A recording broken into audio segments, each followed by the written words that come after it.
Hi students, welcome to Shiva tutorials.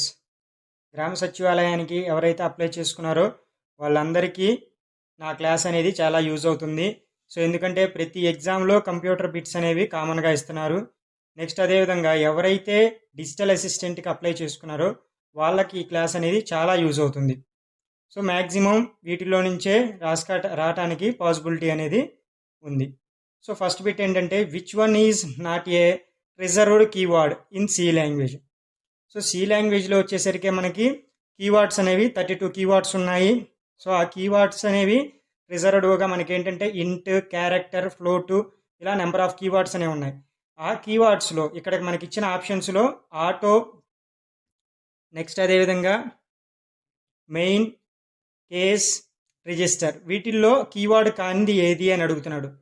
So option వచ్చేసరికి main. So main అనేది మనకి ఇక్కడ ఫంక్షన్ అవుతుంది, అంతేగాని ఇది కీవర్డ్ కాదు. నెక్స్ట్ వచ్చేసరికి a C variable name can start with a dash. So ఇక్కడ ఏం అడుగుతున్నాడంటే సి వేరియబుల్.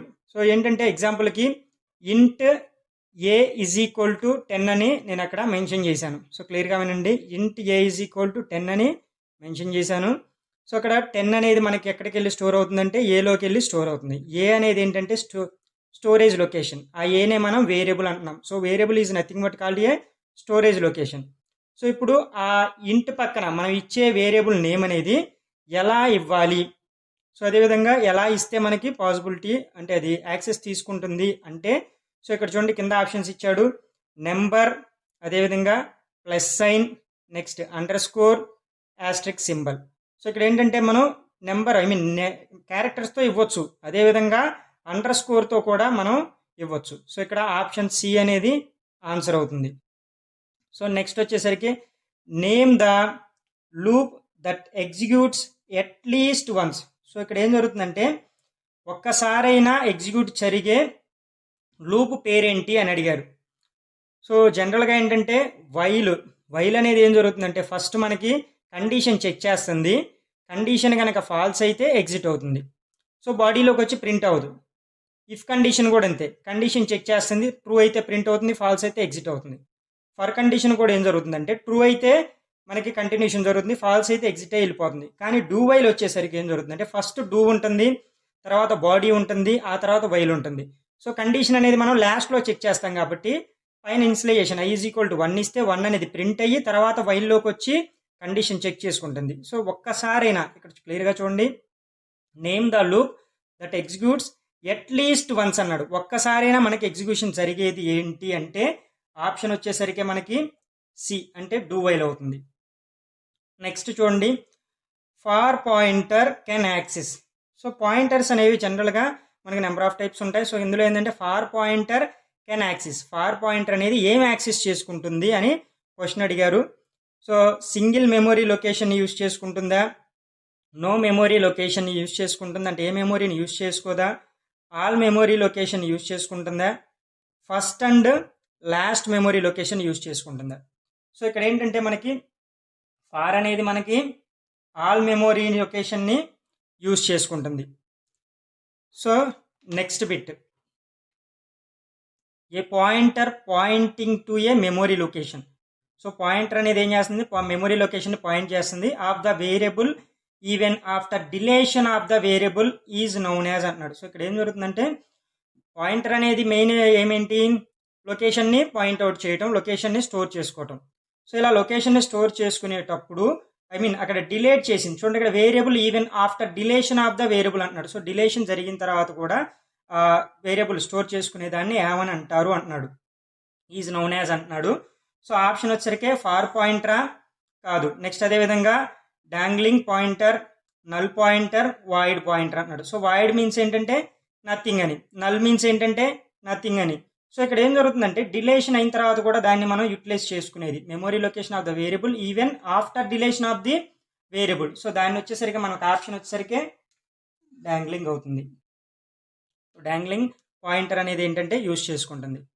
నెక్స్ట్ యాన్ చూడండి, ఇక్కడ నెక్స్ట్ వచ్చేసరికి యాన్ అన్ఇనిషియలైజ్డ్ పాయింటర్. సో మనం ఏంటంటే దానికి ఇనిషియలైజేషన్ అనేది చేయలేదు, pointer in C is called. So ఇక్కడ ఏం జరుగుతుందంటే మనం ఏమి ఇనిషియలైజేషన్ జరగల పాయింటర్కి.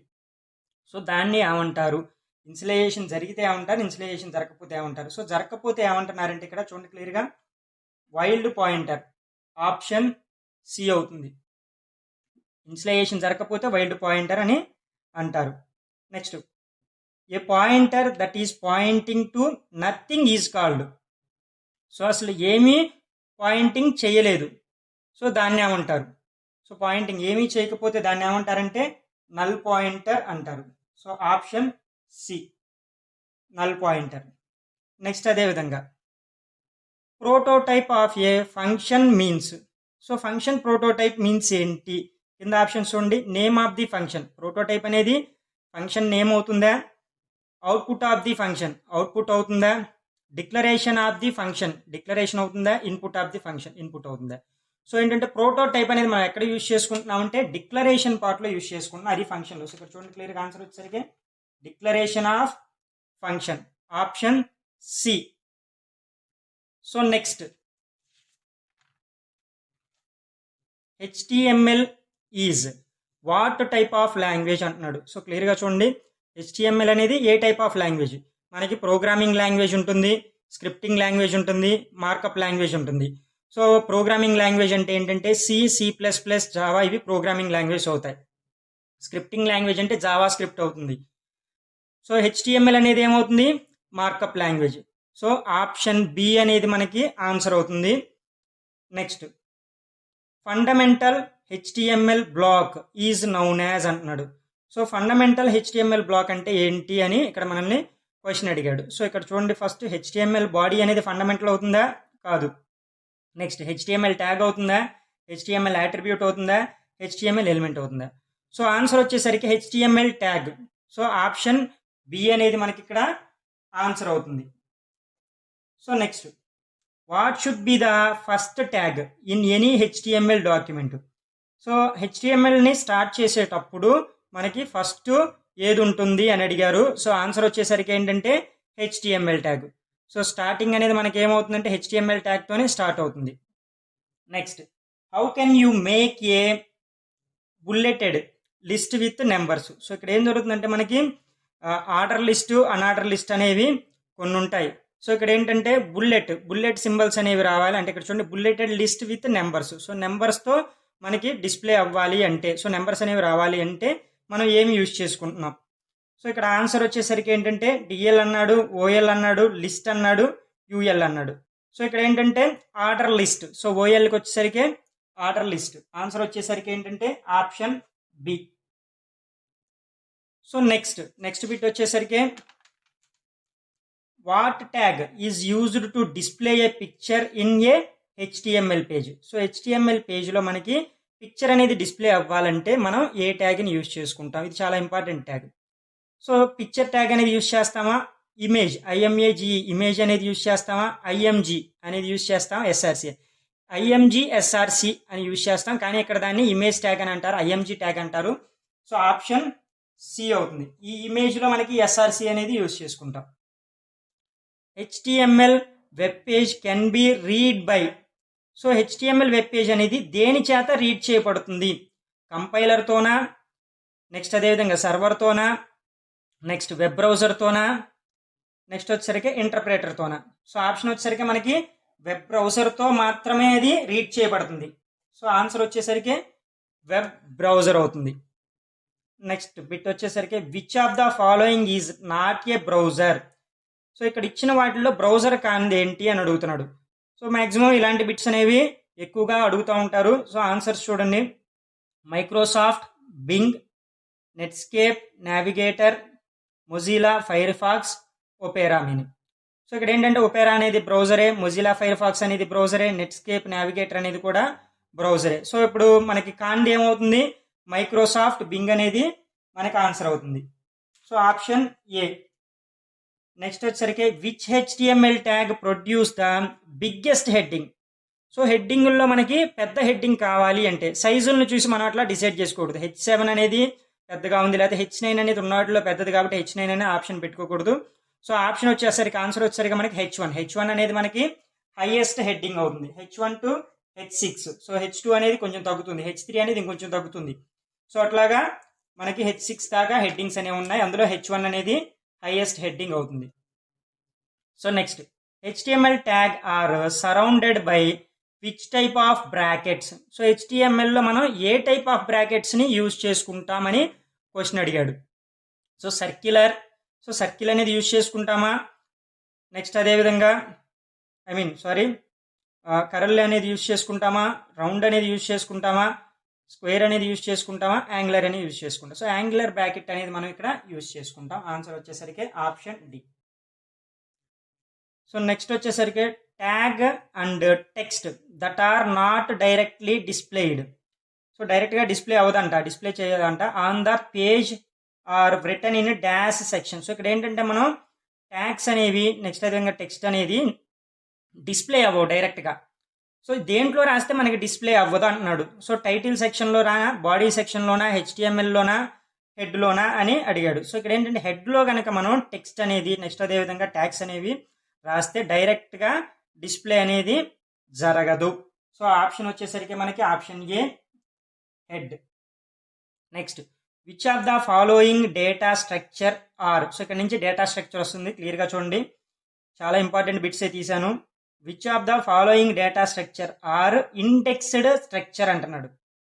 సో కింద ఇచ్చిన వాటిల్లో ఇండెక్స్డ్ స్ట్రక్చర్ ఏదవుతుంది అన్నాడు.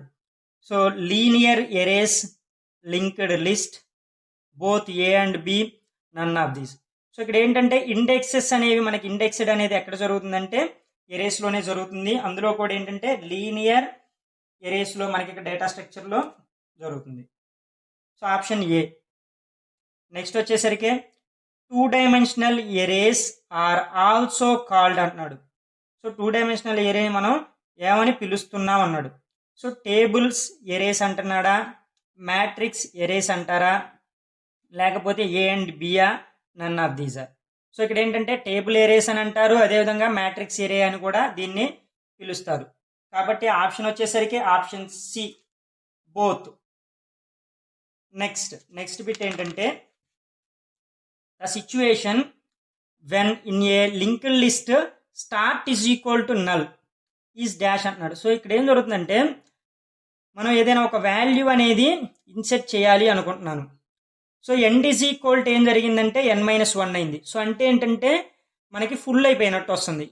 End is equal to n-1 అయితే ఏమవుతుందంటే ఓవర్ఫ్లో, అంటే ఇంకా పట్టవని. అలా కాకుండా start is equal to null అయితే ఏంటంటే అండర్ఫ్లో, అంటే ఏంటంటే అసలు ఇంతవరకు ఏ వాల్యూ అనేది మనం దాంట్లో రాయాల. నల్ అంటే మీనింగ్ ఏంటి, అసలు ఏమీ లేదని. స్టార్టింగ్లో నల్ ఉంది అంటే ఏంటంటే అసలు మనకి ఆ స్టాక్ అనేది కానీ ఆ లింక్ లిస్ట్ అనేది కానీ క్రియేట్ అవ్వలేదని. సో కాబట్టి దాన్ని ఏమంటారంటే అండర్ఫ్లో అంటారు. అండర్ఫ్లో అంటే మీనింగ్ ఏంటంటే ఏమీ లేదు అని మీనింగ్. సో ఆప్షన్ వచ్చేసరికి మనకి ఆప్షన్ ఏ అవుతుంది. Next the term push and pop is related to the dash అంటున్నాడు. సో ఇక్కడ ఏంటంటే పుష్ పాప్ అనేది మనం దేంట్లో యూజ్ చేసుకుంటాం, ఎరేస్లోనా, లింక్ లిస్ట్లో యూజ్ చేస్తామా, స్టాక్స్లో యూజ్ చేస్తామా, అన్నిట్లో యూజ్ చేస్తాం. పుష్ పాప్ అనేది మనం స్టాక్స్లో యూజ్ చేస్తాం. సో ఆన్సర్ వచ్చేసరికి option C. Next which of the following sorting algorithm is the divide and conquer type అంటున్నాడు. సో ఇక్కడ ఇది చాలా క్లియర్గా అబ్జర్వ్ చేయాలి. డివైడ్ అండ్ కంకర్ అనేది మనకి దేంట్లో జరుగుతుంది అంటే పిక్సార్ట్లో జరుగుతుంది. So option C. నెక్స్ట్ వచ్చేసరికి ఈ బిట్ చూడండి. Which of the following sorting algorithm is of divide, conquer and combine types. So పైన వచ్చేసరికి ఓన్లీ డివైడ్ అండ్ కంకర్ మాత్రమే జరిగింది. సో డివైడ్ అండ్ కంకర్ మాత్రం జరిగేది మనకి క్విక్ సార్ట్లో జరుగుతుంది. డివైడ్, కంకర్ అండ్ కంబైన్డ్ వచ్చేసరికి మనకి మెర్జ్ సార్ట్లో జరుగుతుంది. So option D. సో క్లియర్గా అబ్జర్వ్ చేసుకోండి, ఈ బిట్స్ అనేవి చాలా ఇంపార్టెంట్, కన్ఫ్యూజ్ అవ్వద్దు. Next a technique for direct search is అంటున్నాడు. సో డైరెక్ట్గా సెర్చ్ చేయాలి అంటే మనం ఏ టెక్నిక్ని దేన్ని యూజ్ చేస్తామని, బైనరీ సెర్చ్నా, లీనియర్ సెర్చ్నా, ట్రీ సెర్చ్నా, హ్యాషింగ్ సెర్చ్నా. సో ఇక్కడ ఏంటంటే డైరెక్ట్గా మనం సెర్చ్ చేయాలంటే ఇది చాలా ఇంపార్టెంట్ బిట్, హ్యాషింగ్ సెర్చ్ అనేది యూజ్ చేస్తాం. Next the smallest element of an array's index is called it's dash. Smallest అంటే ఇక్కడ ఏం జరుగుతుందంటే మనకి స్టార్టింగ్ ఎలిమెంట్ని అదేవిధంగా స్మాలెస్ట్ ఎలిమెంట్ ఆఫ్ ఎరేస్ ఇండెక్స్లో మనకి 0తో స్టార్ట్ అవుతుంది. 0, 1, 2, 3, 4 అనే వాల్యూస్ ఇచ్చాను. సో దీంట్లో ఏంటంటే స్మాలెస్ట్ వాల్యూ ఏదవుతుంది అంటున్నాడు. సో దాన్ని ఏమని పిలుస్తారు అంటున్నాడు. సో దాన్ని ఏమంటామంటే లోయర్ బౌండ్ అంటారు. సో ఆన్సర్ వచ్చేసరికి ఏంటంటే option A. Next, the data structure required for, చూడండి, breadth first traversal on a graph is అన్నాడు. సో బెర్త్ ఫస్ట్ ట్రావర్సల్ అనేది ఇక్కడ ఎక్కడ జరుగుతుంది అంటే క్యూస్లో జరుగుతుంది. సో ఆన్సర్ వచ్చేసరికి option A is the answer. Next, the process of building new classes from existing one is called. So ఇక్కడ ఏం జరుగుతుందంటే న్యూ క్లాస్ ఫ్రమ్ ఎగ్జిస్టింగ్ అంటే ప్రీవియస్ దాని నుంచి ఏదైనా ఒక డేటాని న్యూ క్లాస్ అనేది క్రియేట్ చేసుకుంటే దాన్ని ఇన్హెరిటెన్స్ అంటారు. సో ఇన్హెరిటెన్స్ కాన్సెప్ట్ అనేది మనకి జావాలో యూజ్ అవుతుంది. సో ఇక్కడ దీని మీనింగ్ ఏంటంటే పేరెంట్ ప్రాపర్టీస్ అన్నీ మనం చైల్డ్కి ఇస్తున్నాం. సో ఈ చైల్డ్ ప్రాపర్టీ వాళ్ళకి చైల్డ్స్ ఉంటే వాళ్ళ చైల్డ్కి అనేది ఇస్తాం. సో అలాగా పైన ఉన్న వాళ్ళ ప్రాపర్టీస్ తీసుకోవటాన్నే ఇన్హెరిటెన్స్ అంటారు. సో నెక్స్ట్ వచ్చేసరికి the address of a variable temp. So variable name ఏంటంటే temp of type float is. So దాన్ని ఎలా చేస్తామంటే జనరల్గా ఇక్కడ ఆప్షన్స్ అనేది ఇవ్వలేదు, అంటే ఒకటే డైరెక్ట్ ఆన్సర్ ఇచ్చాను. సో యాంపర్సెంట్ టెంప్ అని. సో అడ్రస్కి సింబల్ యాంపర్సెంట్ టెంప్. సో దీని గురించి మీకు ఏమైనా డౌట్ ఉంటే నా ట్యుటోరియల్స్లోకి వెళ్ళి call by value, call by reference అనే ఒక క్లాస్ ఉంటుంది. ఆ క్లాస్ అనేది రిఫర్ చేయండి. సో దాంట్లో ఇంకా మీకు క్లారిఫికేషన్ అనేది ఉంటుంది. So next, last and final bit వచ్చేసరికి ఏపీఐ స్టాండ్స్ ఫర్. సో ఏపీఐని ఏమని పిలుస్తారు అంటే అప్లికేషన్ ప్రోగ్రామింగ్ ఇంటర్ఫేస్. సో క్లియర్గా చూడండి, అప్లికేషన్ ప్రోగ్రామింగ్ ఇంటర్ఫేస్ అని పిలుస్తారు. సో ఫ్రెండ్స్, మీకు నా లేటెస్ట్ అప్డేట్స్ అంటే ఇంపార్టెంట్ బిట్స్ అనేవి మీకు కావాలి అనుకుంటే, సో మీకు ఆ అప్డేట్స్ అనేవి రావాలి అనుకుంటే నా ఛానల్ని సబ్స్క్రైబ్ చేయండి. నెక్స్ట్ అదేవిధంగా మీ ఫ్రెండ్స్కి ఈ వీడియోని షేర్ చేయండి. And thank you friends.